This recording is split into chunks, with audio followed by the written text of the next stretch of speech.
Hello, and welcome to my 5-minute Attack on Titan deck breakdown. In this deck building challenge, we're aiming to create a deck that best captures the aesthetic of our favorite Flesh Mecha Trade Politics series. For folks that haven't watched Attack on Titan, there's a plethora of important characters and creatures that we can cover in order to highlight the show. But the three things I want to showcase in this deck would be a representation of the walls guarding the nation of Eldia, the Jaeger bloodline of Grisha, Eren, and Zeke, and finally, the culmination of Eren and Zeke's master plan, the Rumbling. For the first element in our Attack on Titan deck, we want to include cards that best represent the walls Maria, Rose, and Sheena that are located on Paradise Island. On first glance, we can try to represent these walls with actual wall cards in Magic the Gathering, such as the walls of Ba Sing Se from the Avatar set or Demon Wall from Final Fantasy. Although these cards would be a great deterrent on the field, stopping my opponents from attacking me directly, I want to represent the walls with cards that can form an alternative win con for my deck. Introducing Gates. These are normally dual-colored land cards that come into play tapped, but in exchange carry powerful effects based on the number of gates we have. There are 11 gates in my deck, which allows me abilities such as creating treasure tokens at will, making my creatures unblockable, or even removes the one weakness that all gates have. Our first game plan with this deck is to form the walls around me and cosplay King Fritz, as having 10 or more gates in play allows me to bring out Maze's End, a land that can win me the game for 3 mana. To get these cards out on the field as quickly as possible,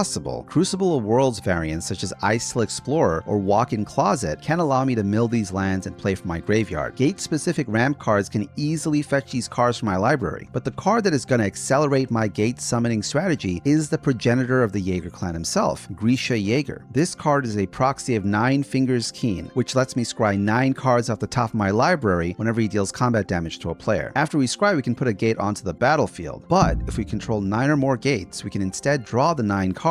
As Grisha has Menace, he can easily swing into a player, and his 4/4 body with a gnarly 9 life ward condition gives him enough protection to survive the early game. Once we hit the 9 gate threshold, we can generate insane value with Gatebreaker Ram or Gate Colossus, which are representations of Armor Titan and Colossal Titan respectively. Gatebreaker Ram gets huge and gets Vigilance and Trample if we have 2 or more gates, while Colossus gets a massive summoning discount for every gate we have on the field. Colossus's secondary ability is a funny way to represent how Colossal Titan just appears out of nowhere, as we can return him to the top of our library from our graveyard whenever we play a gate. If we don't have these Titans in hand, we can tutor for them using Archdruid's Charm or Dina's Guidance, but these cards allow us to enact the second phase of our master plan. The Beast Titan Zeke Jaeger and his younger brother Eren Jaeger are represented in our deck as representations of Fang and Vanille C from the Final Fantasy set. These cards are relatively substandard, providing some minor recursion synergy, but Eren has a special ability on his card stating that when both himself and Zeke are on the battlefield, at the beginning of your first main phase, meld both cards together to create Eren, Founding Titan. This creature has Vigilance, Menace, Trample, Reach, and Haste. He's got a massive 7/6 stat line and can recur any non-legendary permanent from our graveyard while also destroying a permanent on the field. Along with Colossal and Armor, the Founding Titan is a massive boss monster in our deck that we can use to clobber our opponents while we search for our gate win con. But